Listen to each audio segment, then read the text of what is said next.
Crowley had hoped to get his disciples into influential positions in America to influence the masses. One such disciple was former Harvard professor turned drug guru Timothy Leary. Timothy Leary, the defunct Harvard professor, led the drug revolution in the 1960s as he handed out mescaline and LSD like it was candy to the youth. This in turn opened up the hippie youth of the West to the pagan demonic gods of the East, who were also promoted by Aleister Crowley. We can see here that Timothy Leary is under a painting which bears the number of the Antichrist, 666, who is prophesied to rule the world until he's destroyed by Christ at Armageddon.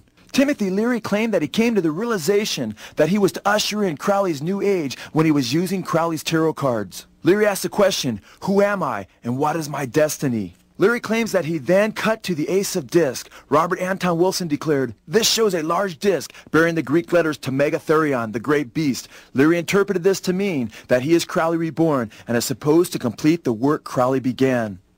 On a PBS interview, Timothy Leary let his hair down and admitted that he was carrying on Satanist Aleister Crowley's work and that the 1960s is when the plan began to come to fruition.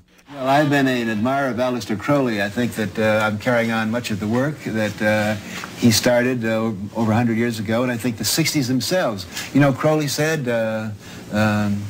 he was in favor of finding your own self and do what thou wilt shall be the whole of the law, under love. It was a very powerful statement.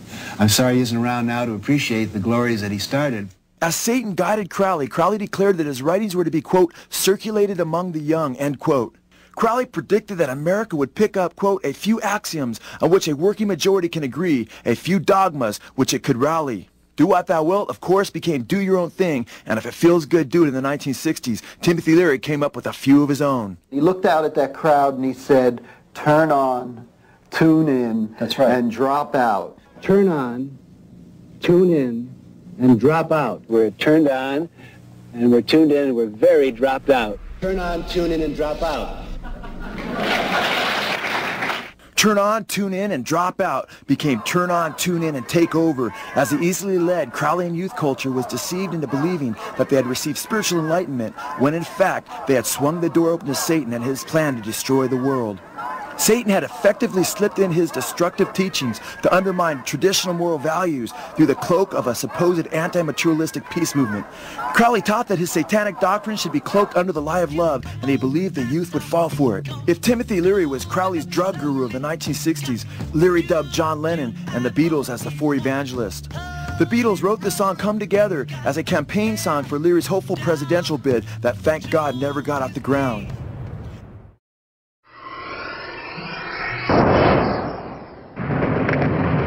Military and the police love to have an incident, because then they double their forces and double their appropriations and call out the National Guard. They love that. The military and the police, unfortunately, have been given all these war toys, the helicopters and the gas bombs and the shotguns, and we know that if you give these men the war toys, they just got to use them. So we're going to unleash the power of flowers.